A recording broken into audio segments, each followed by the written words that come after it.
As President Trump makes his first official trip to East Asia, one crucial development is clear to those who look closely: America and its allies are through being chumps. This simple change in course, missed by a media and policy elite blinded by its hatred of Trump, will reverse trends that have been running against the free world in Asia.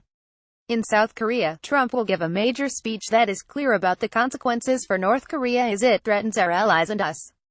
25 years of failed policy towards Pyongyang through administrations of both parties are over. The free world is through playing the patsy. In China, Trump will make it clear in private that we will no longer accept Beijing's unfulfilled promises about pressuring its client state in North Korea to reform. He has conveyed as much publicly on Twitter. We will judge Beijing by its actions, especially whether it really curbs its still massive trade relationship with Pyongyang. In public, the atmospherics will be more cordial, with Commerce Secretary Wilbur Ross along to ink business deals. In Vietnam at a multinational economic conference, Trump will be a voice for fair trade that doesn't disadvantage America. No longer will Washington cut deals that export U.S. manufacturing jobs to poor countries and enable China's systematic theft of U.S. intellectual property. Not coincidentally, 3 aircraft carriers, each a symbol of American military might, are present in the Pacific for the first time since 2007 during Trump's trip. In the Philippines, Trump will pursue common interests in containing China and thwarting resurgent Islamists across maritime Southeast Asia.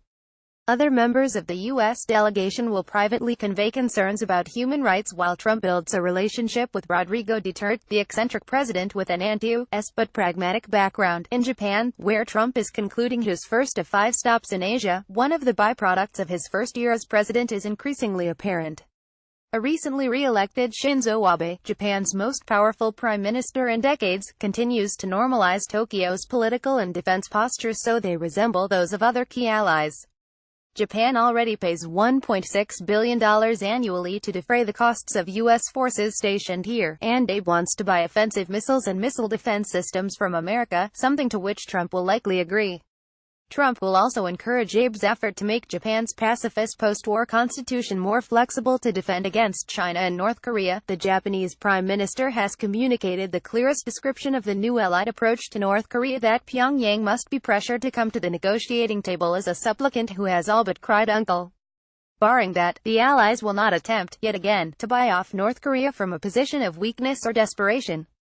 This new approach is the strongest Allied policy in Asia since the Cold War. Abe deserves credit for his leadership, but change to this degree would not have been possible without strong backing from the American president. Nor would the left-wing government in South Korea have been deterred from its natural inclination to appease North Korea and negotiate at any price were it not for the strong, plain-spoken man occupying the Oval Office. Throughout the trip, Trump will continue to build out his restoration of America's traditional foreign policy, which forcefully advocates our key security and economic interests while avoiding sideshow entanglements and antagonisms. Trump has also restored our key alliances with countries that matter the most. What this restoration does is give our allies the political space they need to be good allies, on clear display as the US, Japan, and South Korea act in unison. On the other side of world, we see the same dynamic at play with the Saudi Crown Prince's recently stated decision to turn against the Islamists. Of course, there is more to this foreign policy than stern verbiage about defense and diplomacy.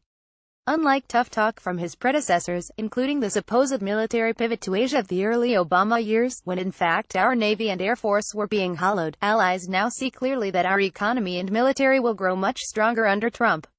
Not coincidentally, 3 aircraft carriers, each a symbol of American military might, are present in the Pacific for the first time since 2007 during Trump's trip. U.S. economic growth steadily above 3% also helps after a lost decade of economic stagnation.